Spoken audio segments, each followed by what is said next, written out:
Welcome to my official YouTube channel Atul physics classes. इसके पहले पिछले वाले वीडियो में हम लोग पढ़े हैं वैद्युत विभव का जो चैप्टर था उसमें वैद्युत द्विध्रुव के कारण अक्षीय स्थिति में वैद्युत विभव निकालना किसी बिंदु पर। यहाँ पे हम पढ़ेंगे कि वैद्युत द्विध्रुव के कारण उसकी निरक्षीय स्थिति में वैद्युत विभव। तो उसके लिए सबसे पहले हम यहाँ से एक बिंदु ए भी लेते हैं, एक रेखा। बिंदु ए पर प्लस क्यू आवेश है, माना जाता है कि बिंदु ए पर प्लस क्यू आवेश है और बिंदु बी पर माइनस क्यू आवेश है। ए और बी द्विध्रुव की रचना कर रहे हैं तथा इनके बीच की जो दूरी है वो 2l है।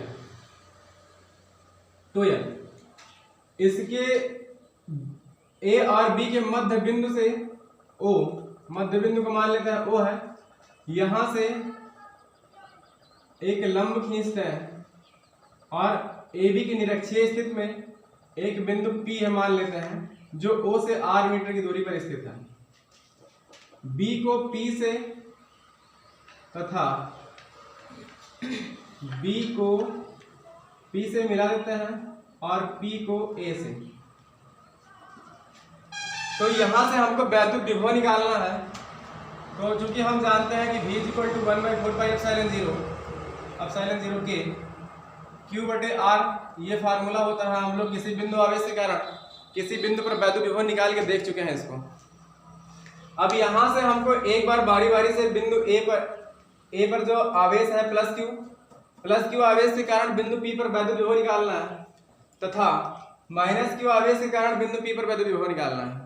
इसके लिए हमें जरूरी क्या है कि हमें बिंदु P पर निकालना है, तो A से P की दूरी हमें मालूम होनी चाहिए और B से P की दूरी हमें मालूम होनी चाहिए। तो यहाँ सबसे पहले हम इस ट्रायंगल का यूज करके A से P का जो लंबाई है वो ज्ञात कर लेंगे और B से जो P की लंबाई वो ज्ञात कर लेंगे। तो चूंकि यहाँ से लंब खींचा गया है तो ये 90 डिग्री बनेगा। इसका मतलब ये हुआ कि OAP ये समकोण त्रिभुज बन रहा है और BOP ये भी एक समकोण त्रिभुज बन रहा है। तो यहाँ से हम ट्रायंगल की यूज करेंगे। यहाँ पे हम अभी बताया है कि A से जो B की जो दूरी है वो द्विध्रुव है, तो द्विध्रुव जो भी बनता है वहाँ क्या बनता है कि 2l की दूरी होती है उसके बीच में, और बीचों बीच का जो बिंदु O लिया गया है तो O से A की जो दूरी बनेगी वो l बनेगी और O से जो B की दूरी बनेगी वो भी l, क्योंकि A से B की जो टोटल दूरी है वो 2l है। अब यहाँ से हम त्रिभुज का यूज करेंगे। तो यहां से हम कहेंगे कि त्रिभुज OAP में तो हमको मिल जाएगा यहाँ से पाइथागोरस का प्रमेय का सूत्र लगाएंगे हम लोग। तो पाइथागोरस प्रमेय से क्या होता है, यहां हम लिख सकते हैं पाइथागोरस प्रमेय से हम जानते हैं कि कर्ण स्क्वायर बराबर आधार स्क्वायर प्लस लंब स्क्वायर ये होता है। यहाँ इस ट्रायंगल में अगर हम देखें तो कर्ण का जो मान है वो AP है, तो AP स्क्वायर और आधार का जो मान है वो OA है, तो यहाँ से हो जाएगा OA स्क्वायर प्लस जो लंब का मान है O से P, तो ये हो जाएगा OP स्क्वायर।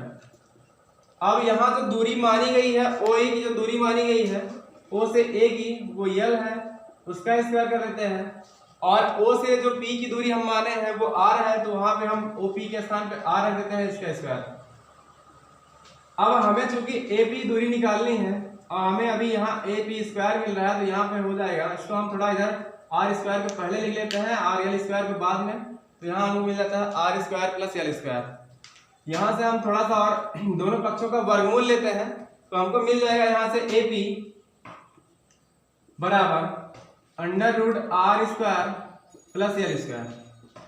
तो चूंकि दोनों दूरियां AP BP बराबर है, इसलिए हम कह सकते हैं यहां से कि इसलिए AP बराबर BP बराबर √R square plus L square. अब हमें A से P की दूरी मिल गई √R square plus L square और हमें B से भी P की दूरी मिल गई √R square plus L square. अब यहां से हम बारी बारी से एक बार प्लस क्यू आवेश के कारण बिंदु P पर वैद्युत विभव निकालेंगे और एक बार माइनस क्यू आवेश के कारण बिंदु P पर वैद्युत विभव निकालेंगे और उसके बाद हम कहेंगे परिणामी वैद्युत विभव, तो वहां से परिणामी वैद्युत विभव को हम V मान लेंगे और V बराबर V1 प्लस V2 हो जाएगा और जो भी आएगा रिजल्ट वो हमको क्या निरक्षीय स्थिति में द्विध्रुव के कारण निरक्षीय स्थिति में वैद्युत विभव मिल जाएगा। तो यहां से हम कहते हैं कि बिंदु आवेश प्लस Q आवेश के कारण बिंदु P पर वैद्युत विभव। तो इसको हम जो प्लस Q आवेश के कारण बिंदु P पर वैद्युत विभव मान रहे हैं उसको हम मान लेते हैं कि वो विभव V1 है। तो यहां से हमको मिल जाएगा V1 = 1/4πε0 K और इसके साथ में Q बटे R होता है। तो R दूरी होती है उस आवेश से उस बिंदु की जहां पे हमें विभव निकालना होता है। तो यहाँ पे जो दूरी है वो R² plus L² under root में R² प्लस L²। यहां से हमको ये मिल गया। उसके बाद में हम क्या करते हैं, माइनस Q आवेश के कारण बिंदु P पर वैद्युत विभव। तो यहां से हम इस विभव को मान लेते हैं V2। तो V2 = हो जाएगा 1/4πε0 K के साथ में यह हमको माइनस Q मिल जाएगा क्योंकि माइनस Q आवेश के कारण हम निकाल रहे हैं विभव। तो यहां से हो जाएगा under root R² plus L²। तो ये चीज हमको मिल गया। V1 का मान प्लस Q आवेश के कारण मिल गया बिंदु P पर और माइनस Q आवेश के कारण V2 जो विभव मिला हमें बिंदु P पर मिल गया। अब इसलिए हम कहेंगे बिंदु P पर परिणामी वैद्युत विभव।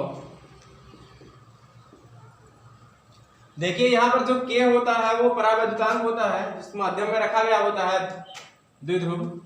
तो यहाँ से परिणामी वैद्युत विभव को हम V अगर कह दें तो V बराबर हो जाएगा यहाँ से V1 प्लस V2।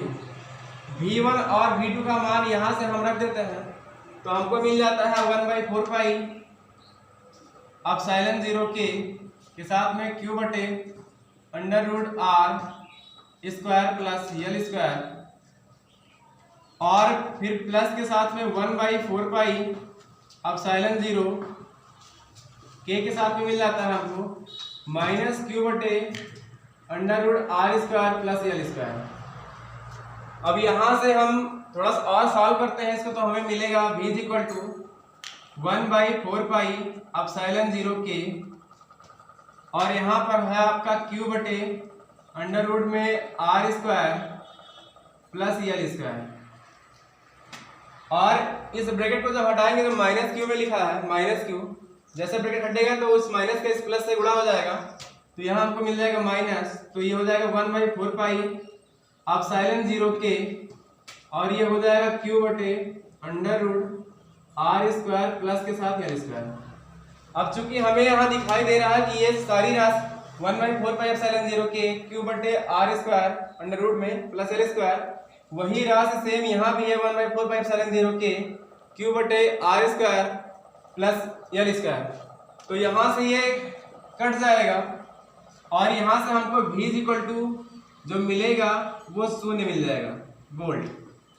तो इसका मतलब क्या हुआ कि द्विध्रुव के कारण निरक्षीय स्थिति में किसी बिंदु पर वैद्युत जो विभव का जो रिजल्ट मिलता है हमको वो 0 मिलता है। एक बार हम 1 मिनट में जल्दी से समझा देते हैं इसको कि सबसे पहले द्विध्रुव लिए जिसके A सिरे पर Q आवेश B सिरे पर माइनस Q आवेश है जिसके बीच की दूरी 2L है। इन दोनों आवेशों के एकदम बीचों बीच का बिंदु माना गया O है। वहां से R दूरी पर निरक्षीय स्थिति में एक बिंदु P है जहां पर हमको वैद्युत विभव निकालना है। फिर क्या किया गया कि ये ट्रायंगल जो कि O जो है वो बीचों बीच का बिंदु है इसलिए O से A की दूरी L हो जाएगी और O से B की दूरी L हो जाएगी। यहाँ से ये ट्रायंगल जो है वो राइट एंगल बन रहा था, समकोण त्रिभुज बन रहा है। तो समकोण त्रिभुज से हम पाइथागोरस का प्रमेय का सूत्र लगा के कर्ण स्क्वायर बराबर आधार स्क्वायर प्लस लंब स्क्वायर का हमने AP का मान निकाल लिया। क्योंकि AP बराबर BP है, इसलिए जो AP का मान है वही BP का आया। अब यहाँ से हम क्या करते हैं कि हम एक बार प्लस Q आवेश के कारण बिंदु P पर वैद्युत विभव निकालते हैं। तो हमको मिल जाता है प्लस Q आवेश के कारण बिंदु P पर वैद्युत विभव, तो V1 equal two plus Q आवेश के कारण जो माना गया उसको विभव को V1 मान लिया गया है। तो V1 equal to 1/4 K Q बटे under root R square plus L square. इतना हम इसको यहाँ छोड़ देते हैं। उसके बाद हम कहते हैं माइनस Q आवेश के कारण बिंदु P पर वैद्युत विभव, तो यहाँ इस विभव को हम V2 मान लेते हैं। तो V2 इक्वल टू हो जाता है 1/4 K माइनस Q बटे under root R square plus L square. बस डिफरेंस कहाँ आता है, अंतर जहाँ आता है वो माइनस Q के आता है, और A के कारण क्या था, प्लस Q आवेश के कारण था कि वो प्लस में था। अब हम परिणामी वैद्युत विभव निकालते हैं, तो इसलिए बिंदु P पर परिणामी वैद्युत विभव उसको V मान लिया गया परिणामी वैद्युत विभव को। तो V equal to V1 plus V2 हो गया, और V1 V2 का मान यहाँ से उठा के रख दिया गया।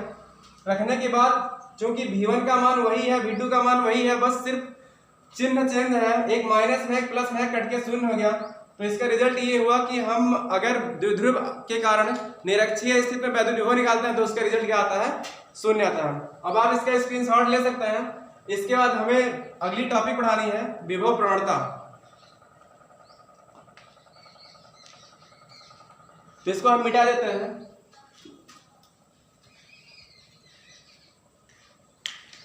विभव प्रवणता,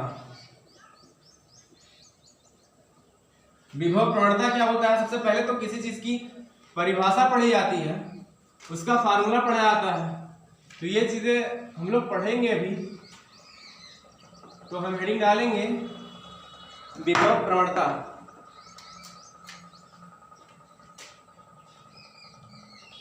विभव प्रवणता, इसकी इंग्लिश होती है potential, potential gradient, potential gradient. एक बार परिभाषा हम बताते हैं, वो ध्यान से सुन लीजिए। परिभाषा किसकी? विभव प्रवणता की। तो वैद्युत क्षेत्र में दूरी के सापेक्ष विभव परिवर्तन के दर को विभव प्रवणता कहते हैं। एक बार मैं रिपीट कर दे रहा हूं परिभाषा कि वैद्युत क्षेत्र में दूरी के सापेक्ष विभव परिवर्तन की दर को विभव प्रवणता कहते हैं। अगर इसके राशि की बात की जाए कि ये कौन सी राशि है, सदिश है कि अदिश है, तो ये एक सदिश राशि है तथा यह उच्च विभव से निम्न विभव की ओर होता है। अब इसके आगे हम लोग पढ़ेंगे इसी में कि इसकी विमा क्या होती है। तो यहां से हम कहेंगे कि विभव का विमा।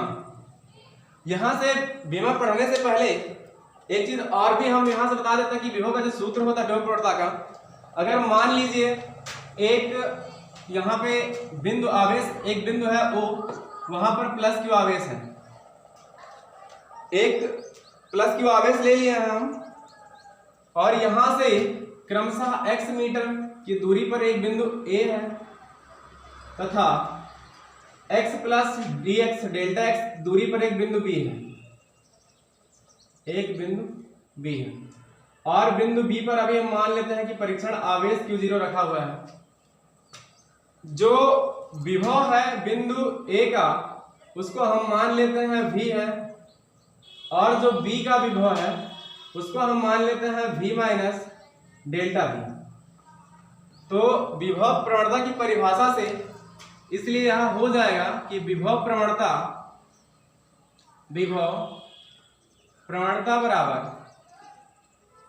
यहां से विभव प्रवणता बराबर हो जाएगा V माइनस, ऐसे हम लिखते हैं कि हम परीक्षण आवेश को B से A तक ला रहे हैं, तो हम सबसे पहले B का विभव लिखेंगे। तो यहां से हो जाएगा V minus delta V, minus के साथ बिंदु A का जो विभव है वो घट जाएगा, और पहले दूरी लिखी जाएगी तो बिंदु B की लिखी जाएगी। तो यहां से हो जाएगा आपका x प्लस डेल्टा x और माइनस के साथ में x। यहाँ इसको थोड़ा सॉल्व कर देते हैं ब्रैकेट को खोल के। तो यहाँ V माइनस डेल्टा V और माइनस V मिलता है, और यहाँ से x plus delta x minus x। तो V प्लस में और माइनस में कट के खत्म हो जाता है, और माइनस में x प्लस में x ये भी खत्म हो जाता है। यहाँ से जो हमको मिलता है विभव प्रवणता का फार्मूला माइनस डेल्टा V बटे delta x, minus delta V बटे डेल्टा x। अब यहां से आगे हम निकालते हैं इसका विमा, तो हम कहेंगे विभव प्रवणता का विमा। तो यहां से हम जानते हैं कि विभव प्रवणता का जो फार्मूला होता है, विभव प्रवणता ये बराबर होता है डेल्टा V बटे डेल्टा x। V क्या है? V डिफरेंस है, अर्थात हम इसको कह सकते हैं कि विभवांतर है और डेल्टा x दूरी है। तो यहां से हम इसका विमा अगर लिखें इस साइड का, तो विभव प्रवणता का हमें विमा मिल जाएगा। तो इसको हम तोड़ भी सकते हैं कि ये होता है W, डेल्टा W हो जाएगा और यहाँ से Q हो जाएगा और यहाँ से डेल्टा x, क्योंकि V का जो फार्मूला होता है डेल्टा V का डेल्टा W बटे Q। अब हम इसको थोड़ा सॉल्व कर देते हैं, तो यहाँ से डेल्टा W बटे Q के साथ हमको मिल जाएगा डेल्टा x। अब ये W है तो W का हम विमा लिखना चाहते हैं, तो यहाँ से लिख सकते हैं हम आगे, इसलिए विभव प्रवणता का विमा बराबर ये हो जाएगा W बटे Q। देखिए यहाँ पे विमा निकाल रहे हैं तो उसके डेल्टा से हमें कोई मतलब नहीं है, x का विमा। तो यहाँ पे हम रख देंगे W का विमा क्या होता है, ml स्क्वायर t माइनस 2 होता है, और जो Q है उसका विमा IT, Q का फार्मूला होता है IT, Q is equal to IT। I धारा होती है, उसका विमा A होता है एम्पियर, और T समय होता है, उसका विमा T होता है, और x क्या है, लंबाई है, दूरी है, dx दूरी है, इसलिए उसका विमा क्या हो गया L। यहाँ से इसको हम सॉल्व करके लिखते हैं तो हमको मिल जाता है m A इनवर्स और L, क्योंकि L से L एक कैंसल आउट हो जाएगा, और यहाँ T पर -3। तो हमको जो विभव प्रवणता का विमा मिलता है, यहाँ से एक बार फिर से देख लीजिए, ये m है, ये A को ऊपर ले गए हैं हम यहाँ पे, तो A इनवर्स बन गया है, और L से ये पावर 1 खत्म हो गया है तो L मिल गया है, और ये जो T है हर में वो ऊपर जाएगा तो -1 पावर हो जाएगा, तो -2 में जुड़ जाएगा एक, तो ये हो जाएगा m A inverse L T-3। तो ये हमारा विभव प्रवणता का विमा हो गया। तो हम लिख देंगे क्या, विभव प्रवणता का विमा। इसका भी स्क्रीनशॉट ले सकते हैं, नोट करना है तो नोट कर सकते हैं इसको। इसके बाद जो अगली हेडिंग आती है उसको पढ़ाना है, विभव प्रवणता तथा वैद्युत क्षेत्र की तीव्रता में संबंध। इंपॉर्टेंट हेडिंग है, पूछता है उत्तर प्रदेश बोर्ड में और काफी बोर्डों में पूछ लेता है, तो इसको हम मिटा देते हैं। तो अगली हेडिंग यही है कि विभव प्रवणता तथा वैद्युत क्षेत्र की तीव्रता, विभव प्रवणता वैद्युत क्षेत्र की तीव्रता तथा विभव प्रवणता में संबंध, ऐसे लिख देते हैं, वैद्युत क्षेत्र की तीव्रता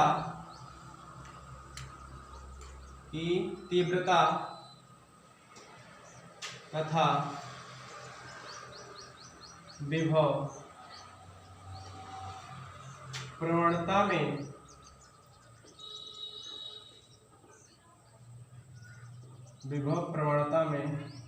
संबंध। अभी हम लोग जो विभव प्रवणता का फार्मूला पढ़े हैं उसको ध्यान में रखेंगे। यहाँ पे हम चित्र क्यों नहीं मिटाए हैं, क्योंकि इसी हम जो भी यहाँ फिगर बना है उसका यूज किया जाएगा। तो विभव प्रवणता और वैद्युत क्षेत्र की तीव्रता में संबंध निकालने के लिए सबसे पहले हम इसी चित्र का यूज करते हैं। तो यहाँ पे क्या करना पड़ेगा हमको कि परीक्षण आवेश को हम B से A तक ला रहे हैं, तो B से A तक लाने में जो कार्य करना पड़ता है वो कार्य निकालेंगे हम। तो सबसे पहले हम जानते हैं कि ये इसकी जो क्षेत्र की दिशा है वो O से F की तरफ है, वैद्युत क्षेत्र की दिशा जो है वो O से E की तरफ है, O से F की तरफ है वैद्युत क्षेत्र की तीव्रता। तो यहाँ से हम कह सकते हैं कि जो यहाँ पर जो बल कार्य कर रहा है, तो वैद्युत क्षेत्र की तीव्रता E बराबर F बटे Q0। यहाँ से हमको रिलेशन मिलता है कि हम पक्षांतर कर लेते हैं F को, तो हमको मिल जाता है F = E Q0। इसको हम समीकरण 1 मान के छोड़ देते हैं। एक बार फिर से सुन लीजिए कि यहाँ से वैद्युत क्षेत्र की तीव्रता निकाला गया जिस पर बल F लग रहा है, तो परीक्षण आवेश को Q0 माना गया है और वैद्युत क्षेत्र की तीव्रता E है, तो E = F/Q0। यहाँ से पक्षांतर करके F बराबर E Q0 और इसको समीकरण 1 माना गया। अब हमको निकालना है बिंदु आवेश को, परीक्षण आवेश को, परीक्षण आवेश को बिंदु B से A तक लाने में किया गया कार्य। तो चूंकि ये किया गया जो कार्य है वो बहुत छोटा है, B से A तक लाते हैं हम, तो यहाँ उसको हम सिंबल जो देते हैं वो डेल्टा W देते हैं। स्मॉल छोटे कार्य के लिए, स्मॉल वर्क के लिए हम जो सिंबल देते हैं वो मान लिया जाता है कि वो डेल्टा W है। तो इसके साथ में डेल्टा W बराबर अर्थात कार्य बराबर बल गुणे जो विस्थापन है वो फार्मूला लगा देते हैं यहाँ पे हम। विस्थापन चूंकि बल यहाँ से F है माना गया है, इसमें जो क्षेत्र की दिशा में बल F लग रहा है, तथा विस्थापन B से A तक लाने में जो विस्थापन हुआ वो डेल्टा X। यहाँ पे यही चीज फिर समझने वाली चीज है कि यहाँ से B से A तक हम बल के विरुद्ध में ला रहे हैं, क्षेत्र के विरुद्ध में ला रहे हैं, विपरीत दिशा में ला रहे हैं, तो वो जो विस्थापन होगा वो माइनस के साथ होगा, तो F × -dx।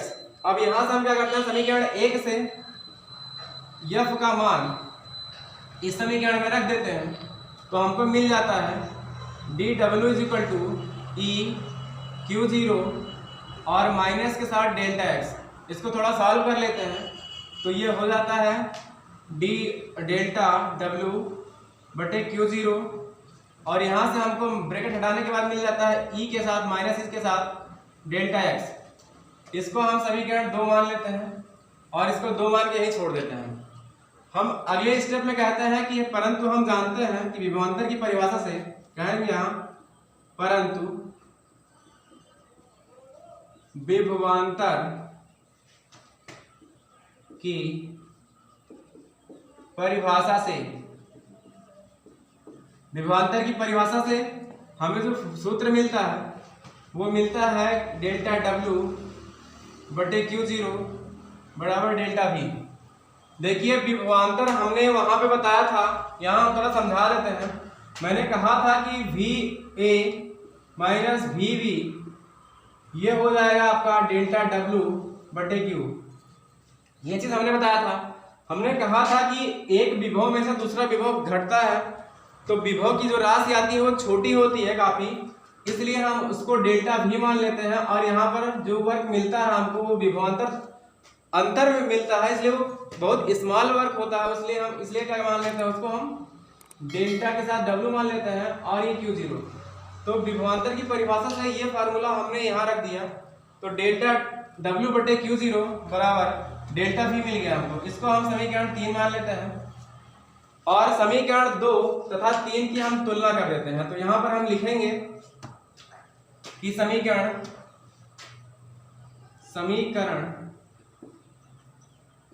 2 व समीकरण 3 की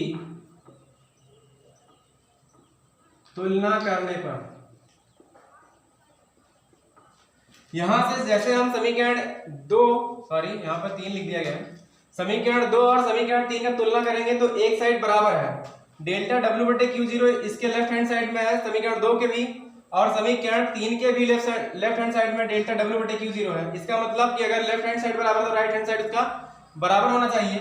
तो यहाँ से इंप्लाइज ये करेगा कि माइनस के साथ E और डेल्टा X बराबर डेल्टा V। यहाँ से हम E को छोड़ के पक्षांतर सारी चीजों को कर देते हैं, तो यहाँ हमको मिलता है E = डेल्टा V/डेल्टा X।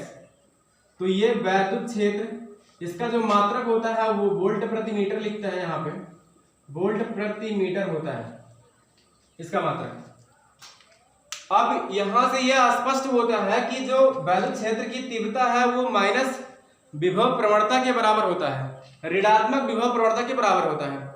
यहाँ एक बार इस डेरिवेशन को हम फिर से समझाते देते हैं कि यहाँ बिंदु O है जिस पर एक आवेश है Q, इससे x दूरी पर एक बिंदु A तथा x प्लस dx दूरी पर डेल्टा x दूरी पर एक बिंदु B है जहाँ पर परीक्षण आवेश है।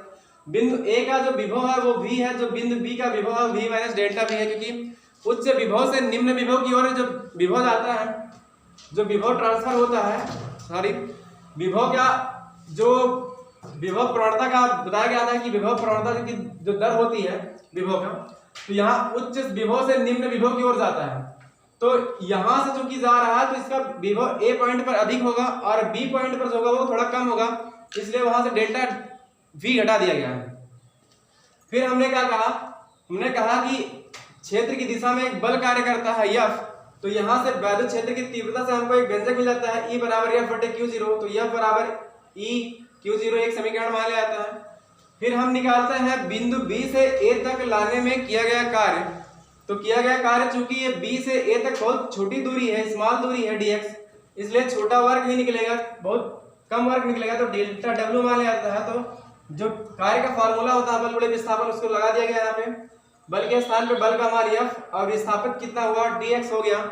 माइनस चिन्ह इसलिए लिया गया क्योंकि वो बल के विपरीत दिशा में, क्षेत्र की विपरीत दिशा में हम उसको ला रहे हैं, कार्य करने के लिए ला रहे हैं, तो माइनस लग गया।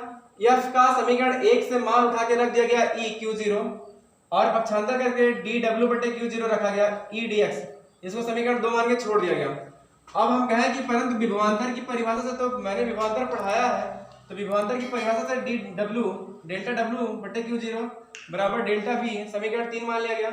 अब समीकरण 2 और 3 की तुलना की गई, तो चूंकि 2 का जो लेफ्ट हैंड साइड है और 3 का जो लेफ्ट हैंड साइड है वो सेम है, बराबर है, इसलिए राइट हैंड साइड भी बराबर होगा। तो राइट हैंड साइड को जब बराबर किया गया तो हमको एक व्यंजक मिल गया E बराबर माइनस डेल्टा V बटे डेल्टा x, और यही वैद्युत क्षेत्र की तीव्रता और विभव प्रवणता में संबंध है। और इसका मतलब ये होता है कि वैद्युत क्षेत्र की तीव्रता माइनस ऋणात्मक विभव प्रवणता के बराबर होता है। धन्यवाद।